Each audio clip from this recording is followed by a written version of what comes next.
बिलासपुर के पसियापुरा गुरुद्वारे की पंथ रतन बाबा बचन सिंह जी को मुख्य सेवादार के रूप में मिली जिम्मेदारी, संगत ने बैठक कर फैसले का स्वागत किया। बता दें कि बिलासपुर में पसियापुरा गांव स्थित शहीद बाबा दीप सिंह गुरुद्वारे का विवाद अब थमता नजर आ रहा है। दिल्ली के गुरुद्वारा बंगला साहिब के कार सेवा संत पंथ रतन बाबा बचन सिंह जी को इस गुरुद्वारे की मुख्य सेवादार के रूप में जिम्मेदारी मिली है। बुधवार की दोपहर क्षेत्र के मनुनागर गांव के गुरुद्वारे में चक फेरी, पसियापुरा, चंदेला, छोटा बोसेना, पहाड़पुर आदि आधा दर्जन गांवों से आई संगत ने बैठक कर फैसले का स्वागत किया। बताते चलें कि बाबा बचन सिंह जी वर्तमान में 400 गुरुद्वारे में सेवादार के रूप में कार्यरत हैं। कई गाँव में लोग जमा हुए, क्या कहना चाहेंगे? विवाद किसको लेकर था पसियापुरा गुरुद्वारे का? जो ऐसा है जी, जो विवाद चलता है वो ज़मीन का चलता है। और गुरुद्वारे के साथ में जो ज़मीन है, उस ज़मीन का विवाद है। उस ज़मीन से हमारे को और बाबा बचन सिंह जी को कोई लेना देना नहीं। वो नवाबगंज का जो विवाद चलता है नवाबगंज वालों से, उसका विवाद हजारा परिवार से चलता है। वो निपटते रहेंगे अपने आप। वो जाने कोर्ट, कोर्ट जो डिसीजन देगा वो एक पार्टी को मानना पड़ेगा। ठीक है, उससे हमारा और कार सेवा वालों का कोई लेना देना नहीं, कोई मतलब नहीं उस ज़मीन के मुकदमे से। ठीक है जी। और बाबा जी को सेवा मिली है, वो अपनी सेवा निभाएं, वो करते रहेंगे सेवा।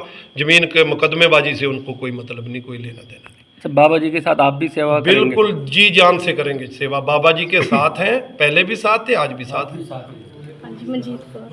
मंजीत जी, बाबा बचन सिंह जी को पसियापुरा गुरुद्वारे की जिम्मेदारी मिली है, खुश है उनकी जिम्मेदारी? क्या चाहती हैं? तो यही चाहते हैं झगड़ा ना हो, सब ठीक रहे, जो पंचायत चाहती है वही सही है। बाबा जी की सेवा हो। हाँ जी।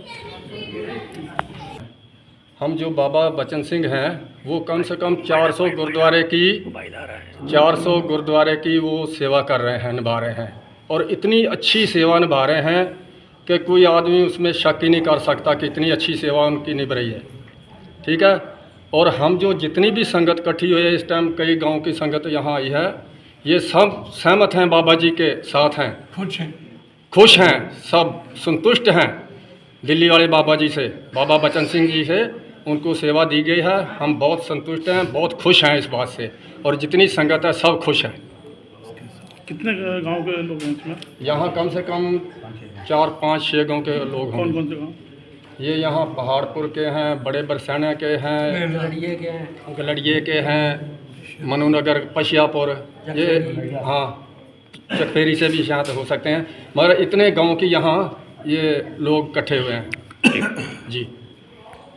ये कहना चाहेंगे कि हम खुश हैं। हम लोग अपने मन तन से बाबा बचन सिंह को सेवा मिली सामने, हम बहुत खुश हैं। तो उनकी सेवा से इलाके के सभी लोग संतुष्ट हैं? हाँ बिल्कुल। 5 लोग के गाँव आज भी बैठे हुए हैं, और भी कहीं तुम जाना चाहो मैं ले जाऊंगा। पूरा उत्तराखंड भी सहमत है। बाबा बचन सिंह के बारे में कुछ बताइए, क्या खासियत है उनकी जो सारा लोग संतुष्ट हैं उनसे? महापुरुष है, पूर्ण संत है, हम शुरू से मानते हैं, अच्छे हैं, गुरुद्वारा चलाते हैं, चलाने के लायक हैं। ये अच्छाई हैं उनमें, जो मुंह से कह देते हैं तो वो हो जाता काम। कितनी उम्र होगी बाबा बचन सिंह जी कम की? से कम 80 साल होगी। अच्छा, 80-85। हमें बहुत कुछ मिला है उनसे। मत्था टेका, हमारे तो औलाद नहीं बहू की हो रही थी, तो आज बच्चे भी बाबा की कृपा से घर भी बस रहा। तो क्या माना जाए, पसियापुरा गुरुद्वारे का विवाद थम गया? बिल्कुल, हम तो सहमत हैं बाबा जी से। अच्छा। विवाद भी खत्म हो चुका है और सेवा के लायक भी हैं, सेवा वो ही कर सकते हैं। जो लोग उनका विरोध कर रहे हैं उनके बारे में क्या कहना चाहेंगे? उनके करने ऐसा है, वो तो करते ही दुनिया में चलते ही रहता है। सब लोग इकट्ठे एक जगह नहीं जा सकते, वो कर रहे हैं, उनको करने तो हम तो सहमत हैं। बाबा जी आए थे गुरुद्वारे में, उनसे मुलाकात हुई आपकी? बिल्कुल। कैसा लगा मिलके? बहुत खुश हुआ, मन हुआ, मत्था टेका, मन में रुचि मिली। या आज से कला खत्म हो गई, जो चलती है वो भी खत्म हो गई। आगे इसको गुरुद्वारे को ढंग से चलाया जाए। यानी बाबा जी अब सेवा करेंगे इस गुरुद्वारे? सेवा करेंगे, हम खुश हैं।